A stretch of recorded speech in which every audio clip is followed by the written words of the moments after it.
اگر نبی سے ہے الفت چلو غدیر چلیں، چلو غدیر چلیں، چلو غدیر چلیں۔ اعوذ باللہ من الشیطان الرجیم، بسم اللہ الرحمن الرحیم، الحمد للہ رب العالمین، ثم الصلاة والسلام علی سیدنا محمد وعلی آلہ الطیبین الطاہرین، اما بعد فقد قال اللہ تبارک و تعالی فی کتابہ المبین، بسم اللہ الرحمن الرحیم، یا ایہا الرسول بلغ ما انزل الیک من ربک وَإِن لَّمْ تَفْعَلْ فَمَا بَلَّغْتَ رِسَالَتَهُ وَاللَّهُ يَعْصِمُكَ مِنَ النَّاسِ إِنَّ اللَّهَ لَا يَهْدِي الْقَوْمَ الْكَافِرِينَ۔ معزز ناظرین حضرات، السلام علیکم ورحمۃ اللہ وبرکاتہ۔ گزشتہ دو قسطوں میں ہم نے واقع غدیر کو پیش کرنے کی کوشش کی تھی، اور دوسری قسط میں ہم نے اہل سنت کی طرف سے پیش کردہ ایک توجیہ کو بیان کیا تھا کہ اہل سنت کے بعض علماء یہ کہتے ہیں کہ حدیث رسول من کنتو مولا فہذا علی مولا میں مولا سے مراد دوست ہیں، مولا سے مراد امام نہیں ہیں، اور اس کے جواب میں ہم نے چند دلائل پیش کی تھی اور یہ بتانے کی کوشش کی تھی کہ لفظ مولا سے مراد دوست نہیں ہے، بلکہ لفظ مولا سے مراد امام ہی ہو سکتا ہے۔ چلیے آج کی اس تقریر میں ہم اہل سنت کی ایک دوسری توجیہ پیش کرنے کی کوشش کریں گے۔ پہلی توجیہ یہ تھی کہ وہ لوگ یہ کہتے ہیں کہ مولا سے مراد دوست ہے، امام نہیں ہے۔ دوسری توجیہ جو اہل سنت کی جانب سے پیش کی جاتی ہے وہ یہ ہے کہ حدیث غدیر متواتر نہیں ہے، حدیث غدیر مشکوک ہے۔ جیسے کہ اہل سنت کے ایک عالم کہ جس کا نام ابن حزم اندلسی ہے، وہ حدیث غدیر کو متواتر نہیں مانتے ہیں اور یہ کہتے ہیں کہ حدیث غدیر متواتر نہیں ہے بلکہ حدیث غدیر مشکوک ہے۔ ابھی ابن حزم اندلسی کے بارے میں ہمیں تاریخ میں یہ ملتا ہے کہ یہ شخص وہ ہے کہ جس نے قاتل مولا کائنات امام علی علیہ السلام کو مجتہد قرار دیا ہے، اور اسی طرح سے اس نے اپنی کتابوں میں یہ بتایا ہے کہ جو جناب عمار کے قاتل تھے وہ بھی مجتہد تھے، اور دوسری طرف جب بات خلیفہ سوم کی آتی ہے تو وہاں ابن حزم اندلسی یہ بتاتا ہے کہ قاتل عثمان مجتہد نہیں تھے بلکہ صرف اور صرف امام علی علیہ السلام کے قاتل اور جناب عمار کے قاتل مجتہد تھے، اور اسی وجہ سے اہل سنت کے چند علماء نے انہیں گمراہ قرار دیا ہے اور یہ کہا ہے کہ ابن حزم اندلسی ایک گمراہ شخص تھا۔ بہرحال ابن حزم اندلسی کے نزدیک وہ روایت معتبر ہے اگر وہ روایت چار لوگوں سے، یعنی چار اصحاب نے اگر کسی روایت کو نقل کیا ہو تو اس کے نزدیک وہ روایت متواتر ہے۔ اب سوال یہ پیدا ہوتا ہے کہ جہاں اس شخص کا عقیدہ یہ ہے کہ اگر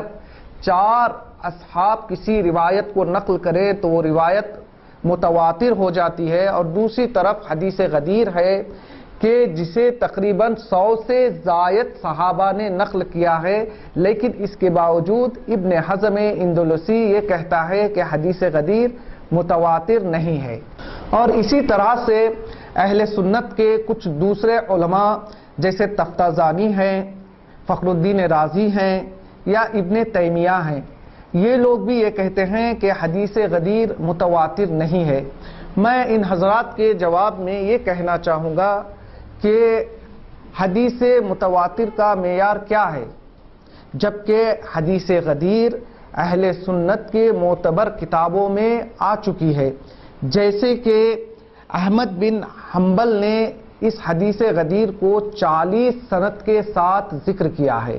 اور اسی طریقے سے طبری نے اپنی کتاب میں 70 سند کے ساتھ حدیث غدیر کو نقل کیا ہے،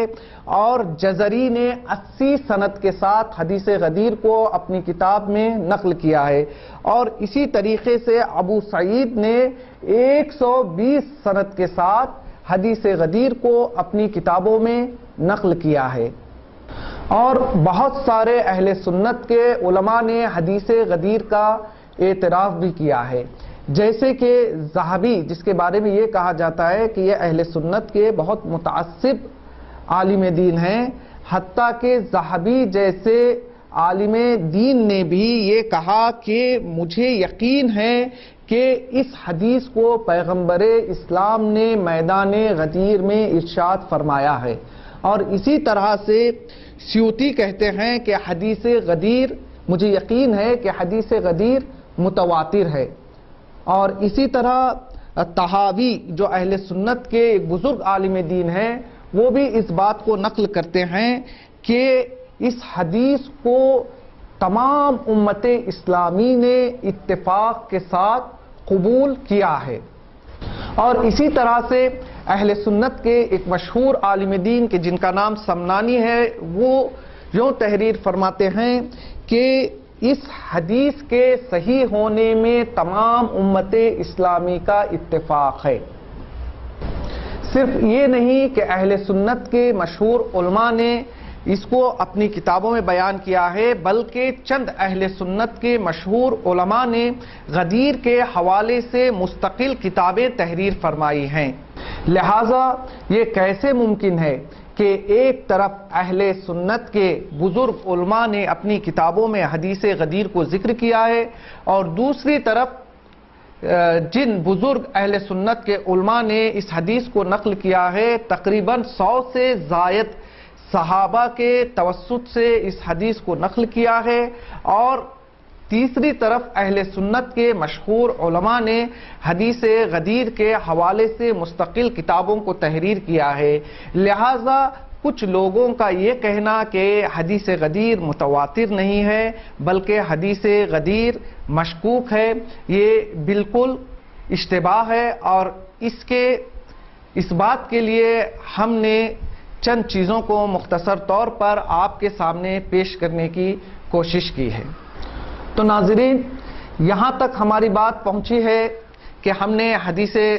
غدیر کے حوالے سے اہل سنت کا پہلا اشکال بیان کیا کہ وہ لوگ یہ کہتے ہیں کہ حدیث غدیر میں جو لفظ مولا استعمال ہوا ہے اس کے معنی دوست کے ہیں، اور ہم نے چند دلائل کو پیش کیا اور یہ ثابت کرنے کی کوشش کی کہ حدیث غدیر میں